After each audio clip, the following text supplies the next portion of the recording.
Buenos días, feliz jueves 14 de enero del 2021. Muchas gracias a quienes están sumando aquí, a quienes están pues aquí compartiendo con nosotros el videoanálisis de la conferencia matutina del día de hoy.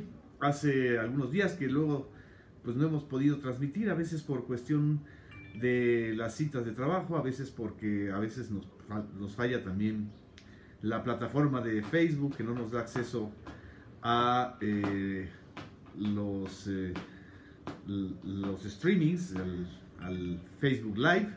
Pero bueno, lo importante es que podamos comunicarnos, estar al pendiente, y pues también lo importante es mandarles saludos a quienes se están sumando, como a Víctor Manuel Ayala desde Mazatlán, Sinaloa, a Gregorio Martínez, le deseo un feliz día, Gregorio, muchas gracias, a Cecilia Subzul desde Mérida, Yucatán, David Octavio Herrera, que también nos está saludando desde Manzanillo, Colima, a Porfirio Díaz Fonseca, a Luis Salinas, muchas gracias, a David Octavio Herrera, gracias por estar aquí presente con nosotros, Eduardo Prieto, muchas gracias, Jaime Gutiérrez Barranco, muy buenos días por estar aquí con nosotros en esta transmisión de la síntesis de la postmañanera, o de la mañanera, la síntesis de la mañanera de este jueves. Fueron muchos temas. El eje de la conferencia matutina el día de hoy fue presentar el despliegue de estas brigadas correcaminos que ya están en varias entidades del país para la vacunación del personal médico, de las enfermeras, también del personal que está en el primer frente de batalla para enfrentar el COVID-19 en varias partes del país. Esta parte sustancial de la conferencia matutina tuvo enlaces hacia Tijuana, hacia Mérida, Yucatán, hacia Jalapa, Veracruz, hacia Puebla, hacia Toluca en el Estado de México. También hubo un enlace muy importante en una comunidad pues relativamente pequeña pero importante de Ocosocuautla, Chiapas, como me corrigió mi amigo Sergio de Chiapas. Y este despliegue, digamos, para mostrar que están en acción las brigadas y para acelerar el proceso de vacunación, tuvo como objetivo pues documentar todo este avance.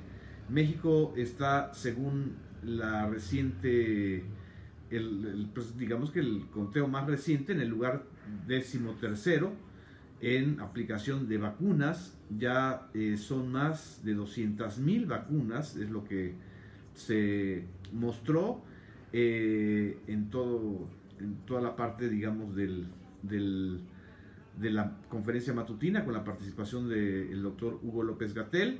Y el día de hoy se va a tener una información o una reunión para poder acelerar la adquisición de otras vacunas que permitan ya el inicio a finales de enero, principios de febrero, de la vacunación de las personas de la tercera edad. Vamos a escuchar esta breve síntesis de lo que hasta el momento se ha hecho en términos de vacunación, que dijo el propio presidente Andrés Manuel López Obrador.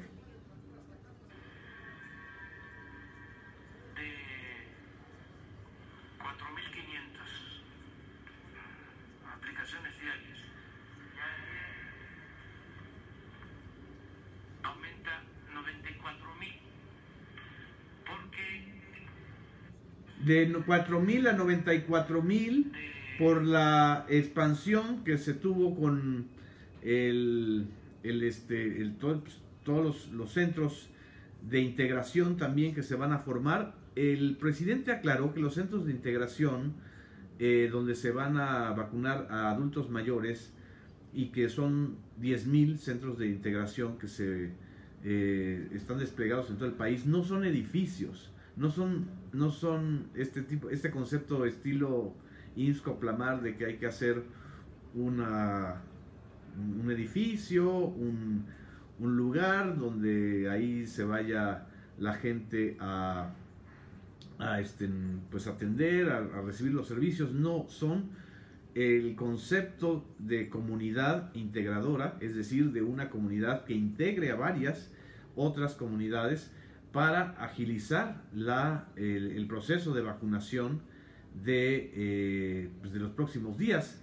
Esto fue también creo que muy importante que lo aclarara el presidente López Obrador, pues a raíz de algunas preguntas que se hicieron, sobre todo casi al final de la conferencia de prensa, pero vamos a retomar esta aclaración que hizo López Obrador.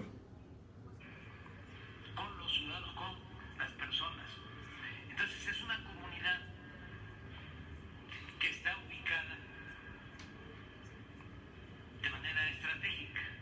Se me viene ahorita a la memoria Urique, en la sierra de Chihuahua, de Tarahumara.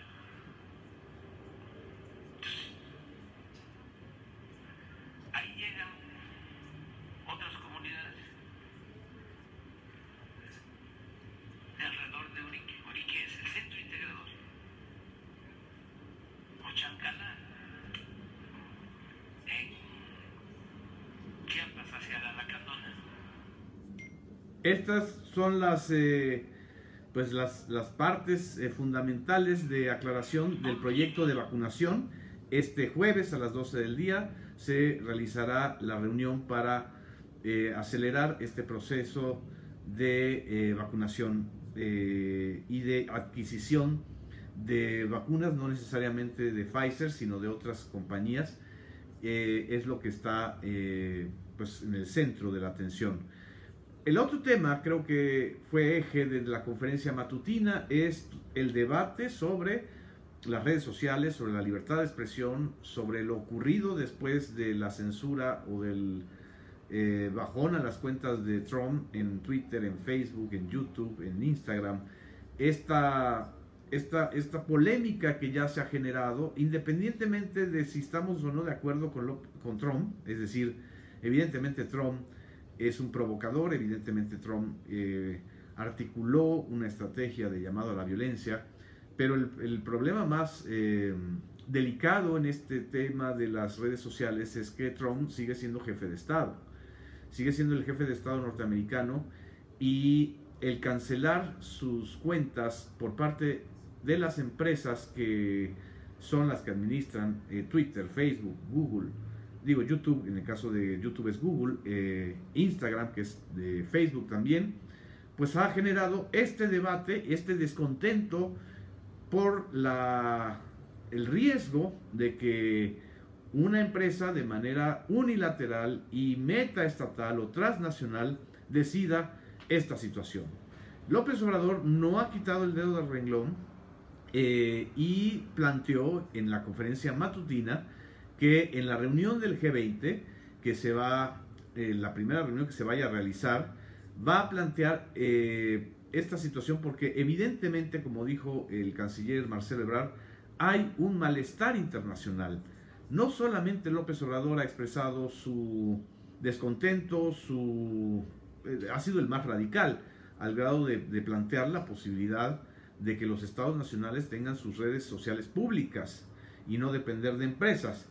Pero también han expresado esta preocupación los presidentes o los mandatarios de Alemania, en el caso de la canciller alemana Angela Merkel, o de Francia, y pues todo el grupo de la Unión Europea. Vamos a escuchar esta parte que tiene que ver con esta polémica, que va a ser una de las grandes polémicas de este año, porque no solamente tiene que ver con la libertad de expresión, que es lo sustancial, sino con el derecho a la información, con la infodemia que estamos viviendo en estos días en todo el mundo en relación con las vacunas, y con el poder del algoritmo que tienen estas empresas para colocar información que a veces ni siquiera está bien sustentada ni verificada, pero que genera tráfico, porque lo importante en este tipo de plataformas es la monetización, el tráfico de ciertas cuentas y no el derecho a la información. Vamos a escuchar esta parte fundamental de López Obrador. Que se han expresado.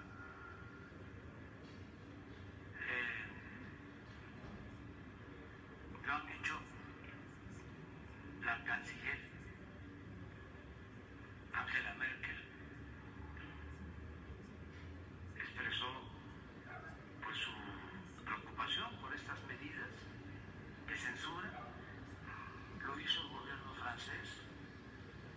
No sé si la Unión Europea también. Sí. El canciller Marcelo Ebrard participó también, subrayó que existe un malestar internacional frente a esta decisión de una empresa o grupo de empresas que se erigen en Tribunal Supranacional de la Libertad de Expresión. Vamos a escuchar esta parte también clave de la participación del canciller Marcelo Ebrard. Una cuenta y después miles de cuentas llevan a un estado cualitativamente diferente. ¿A qué me refiero? Y por eso lo que se ha señalado por parte de México, los demás países y el interés de tener esta conversación no es de admitirse que haya una persona o grupo de personas que determinen por encima de los estados nacionales quién tiene derecho a expresarse y quién no. Porque eso sería como admitir que haya un gobierno supranacional que determine cuáles son las libertades de los ciudadanos.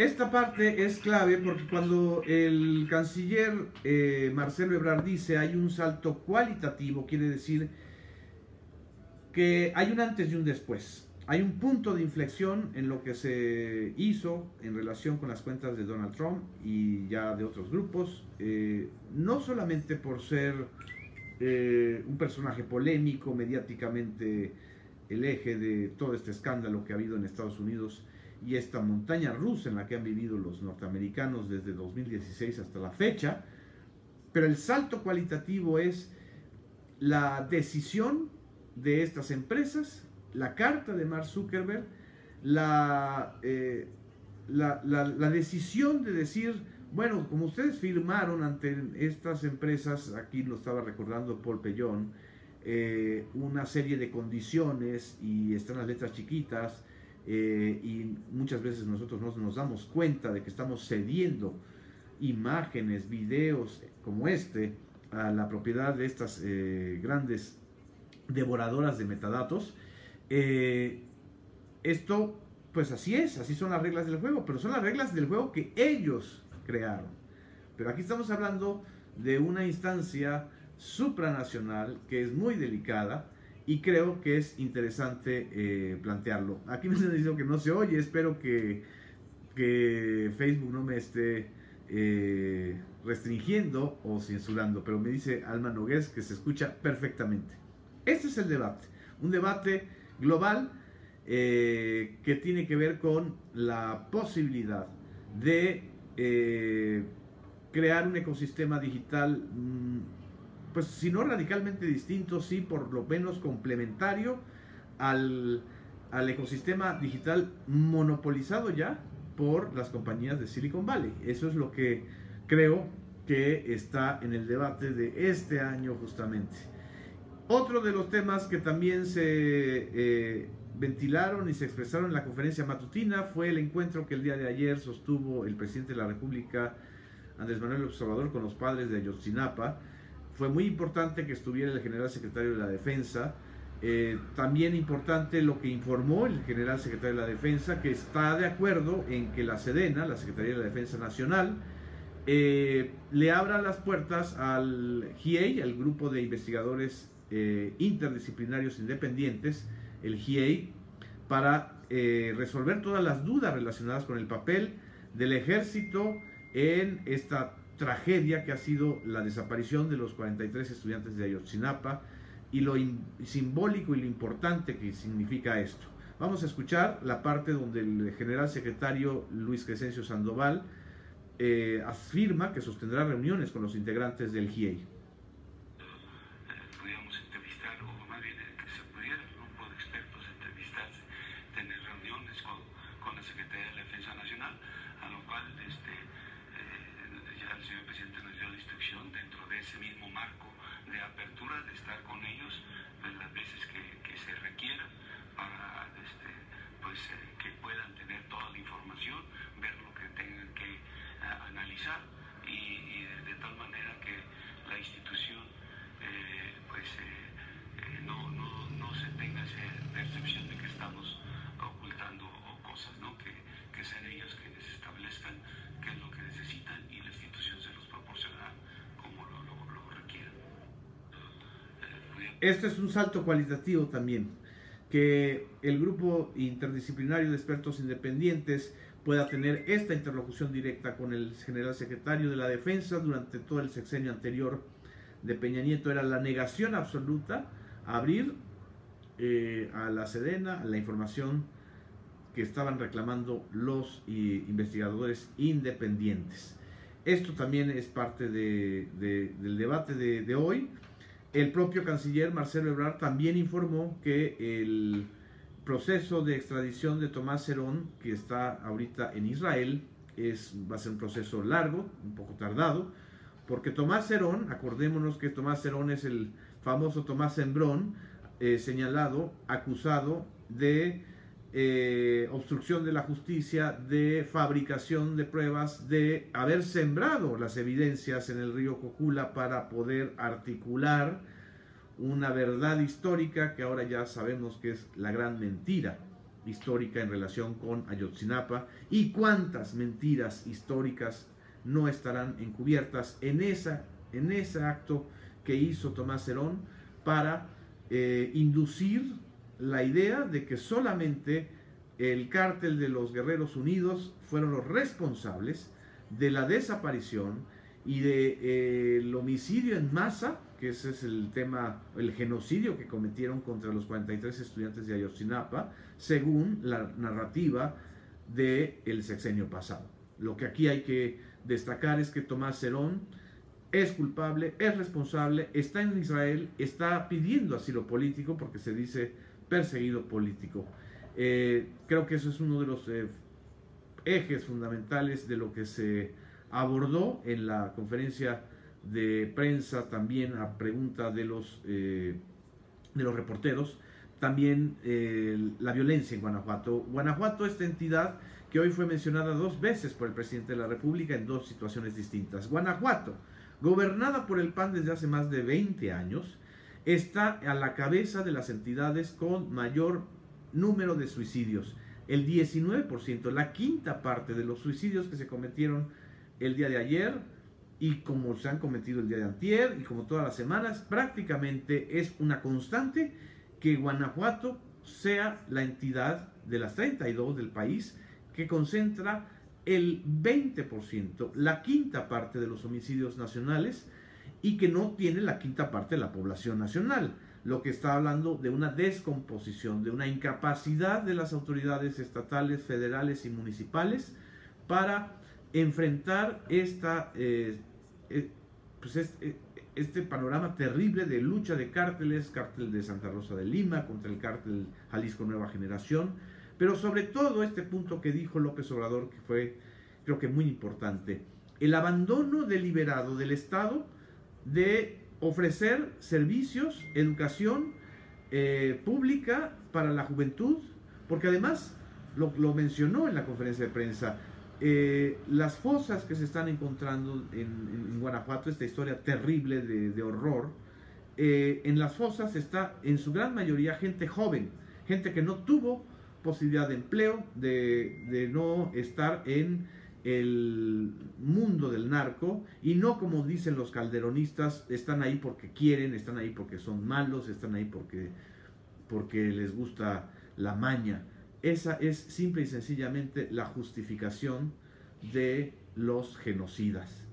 Y en Guanajuato, hay que decirlo, yo lo estoy diciendo, no lo dijo el presidente, no lo han dicho, hay un genocidio persistente o un juvenicidio. Y también mencionó Guanajuato cuando se hizo referencia o recordó el fraude del 2006. Con esta polémica que hay sobre si el INE va a cancelar las mañaneras porque considera el señor Lorenzo Córdoba adláteres, seguidores y opinadores en torno a ese ecosistema llamado Inelandia. En torno al ecosistema de Inelandia ya decretaron, ya dijeron que tienen que callar al presidente porque las mañaneras son propaganda, como si no fuera propaganda otras cosas. Para empezar, la mañanera es un ejercicio informativo de gobierno indispensable que pues, la transmitimos de manera íntegra en los medios públicos, ni siquiera está en todos los medios privados. No es obligación transmitirla, está en las redes sociales. El tema es que influye porque hay mucha audiencia que ve las mañaneras, como esta audiencia que ve la síntesis de las sus mañaneras. En ese contexto, López Obrador recordó que Guanajuato y el fraude del 2006 estuvieron íntimamente o estrechamente ligados, que hubo una grabación en donde las propias autoridades estatales recordaron que fueron importantes para que pudieran imponer a Felipe Calderón. Y también López Obrador recordó el nefasto papel que tuvieron los conductores de medios electrónicos en esa temporada, que son los mismos que ahora están envueltos en la bandera de grandes críticos y opositores y adversarios. López Dóriga, López de Mola, Ciro Gómez Leiva, Broso, Víctor Trujillo, Denise Merker en menor medida, pero era ese ecosistema, el ecosistema de comunicacional que llevó al poder a Calderón y que llevó al poder a Peña Nieto con miles de millones de pesos del erario público, cosa que yo he escrito y se ha dicho y se ha investigado y está ahora expuesto en el caso de Odebrecht. Ese ecosistema es el que está dando patadas de ahogado para callar el ejercicio informativo de la mañanera. Eso es lo que hay que entender. Por eso está esta transformación. Y por eso hoy recordó López Obrador el episodio del 2006 y creo que es importante que le haya rendido un sentido homenaje al actor Jorge Arbizu, el Tata, que todos recordamos que estuvo en las jornadas del plantón de Reforma y de de los mítines en contra del fraude del 2006 en el Zócalo capitalino. En fin, estos son los temas más importantes de la mañanera, una mañanera bastante rica en temas, en asuntos, todos absolutamente son profundamente polémicos. El tema de los organismos autónomos también se ventiló, dijo que todavía está en análisis, que hay más de 2,000 organismos autónomos que le cuestan 500,000 millones de pesos al erario, que con el 10% de recorte o de ahorro, 50,000 millones, se podrían aplicar más vacunas. También el tema del outsourcing, que está todavía las mesas de negociación entre el sector empresarial y el sector sindical están pendientes. Entonces, aquí me está mandando saludos desde la República Checa.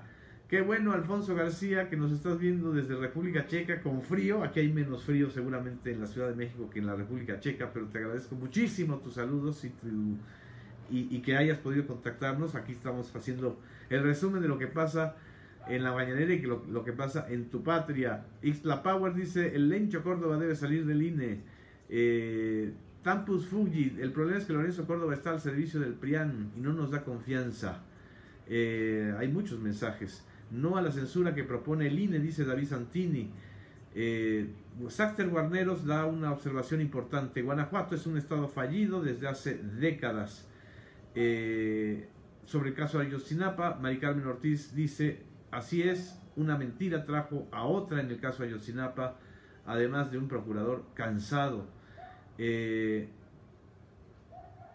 Dice Casa de Brujas, lo que deberían exigir es que todos los gobernadores dieran conferencias todos los días. Eso sí sería democracia. Pues sí, ojalá y hubieran más gobernadores dispuestos a exponerse como lo hace el presidente todos los días. Y, en fin, Betty Aro, sí a las mañaneras, no a Lorenzo Córdoba. David Santini nos está saludando desde Mérida, Yucatán. Eduardo Aguirre dice: es muy grave que Lorenzo Córdoba continúe con la idea de coartar la libertad a estar informado por nuestros presidentes. Básicamente este es el consenso de un muy buen número de los mexicanos, que estamos en contra de que, a ver, el INE surgió del IFE para ser un árbitro electoral, para que no hubiera fraude electoral. El INE no es regulador de conferencias de prensa, no es regulador de contenidos de medios. Dicen que es el regulador de la conducta de gobernadores y de entidades públicas. ¿Y por qué no miden con la misma vara que está midiendo el presidente al gobernador Alfaro de Jalisco, al gobernador Bronco de Nuevo León? Porque están sesgados, porque están representando justamente a ese ecosistema político, mediático, informático, empresarial, que en 2006 y 2012 impuso modelos de gobierno por encima del voto, y que ahora están muy molestos porque fueron derrotados en el 2018 y porque quieren imponer una regla de censura que a los que afecta sobre todo es a los mexicanos, a las audiencias. Esto es lo que creo que es importante decir y reflexionar. Me alargué un poco, muchas gracias, feliz jueves, buenos días.